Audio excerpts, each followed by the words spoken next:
I wonder whether you recognise this song.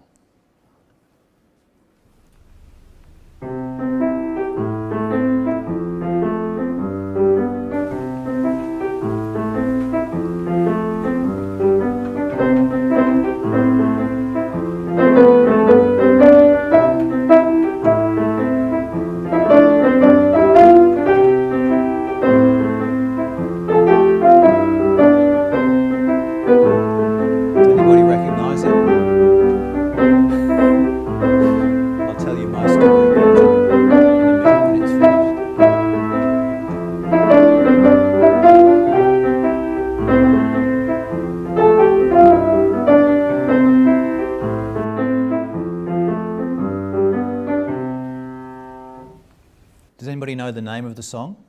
Heart and Soul. Heart and Soul. Now, we read this at the beginning of the service. This is only part of what we read. And now, Israel, what does the Lord your God require of you but to fear the Lord your God, to walk in all his ways and to love him, to serve the Lord your God with all your heart and with all your soul? Now, the thing is that words like walking and serving are physical words. They are things you do. You can see those. But how do you do it with all of your heart and with all of your soul? One of the interesting things about the word soul is that it's derived in the Hebrew language. It's derived from the word which means breathing and breath.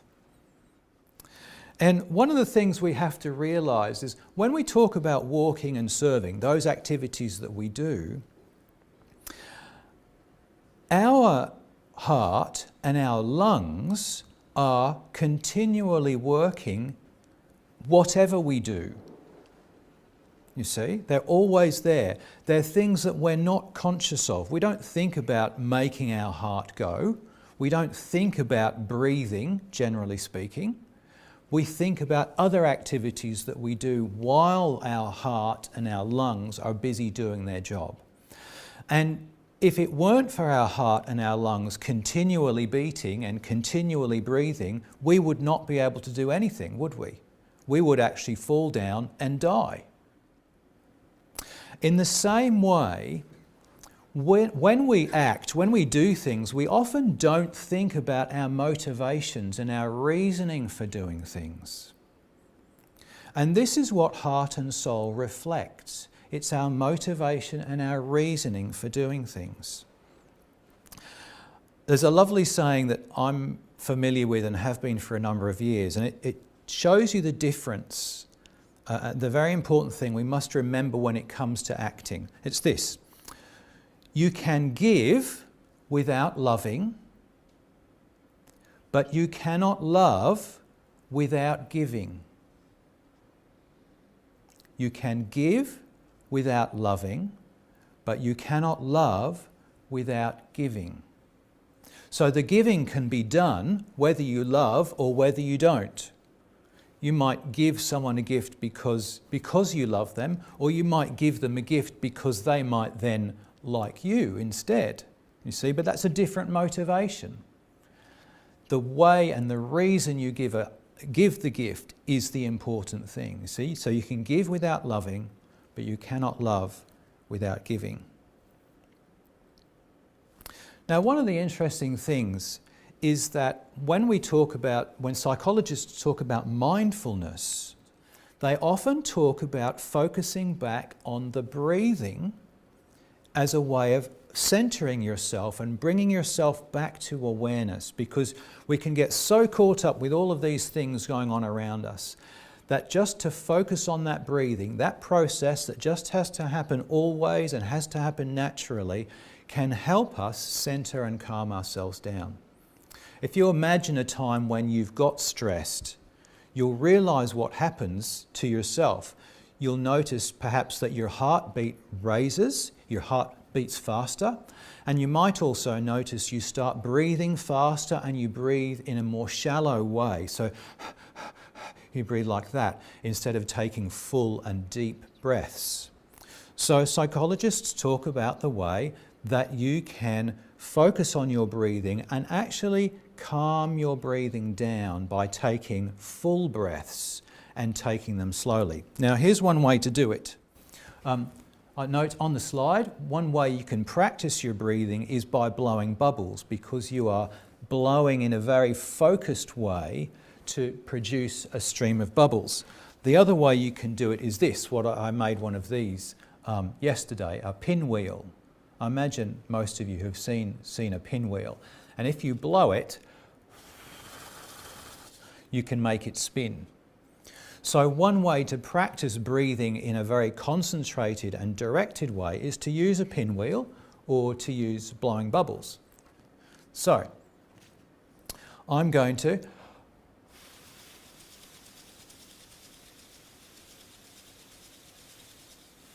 see how long I can keep my pinwheel going as I breathe. Another way you can do it is what's called belly breathing, and I'm going to get you all to do it. Can I get you to put your hands on your tummies? And I want you to try and breathe all the way down to your tummy. So slowly, breathe in. Expand your tummy, and then slowly breathe out and let it go back in.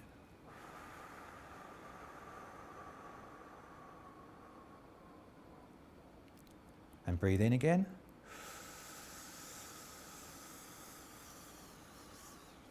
And breathe out.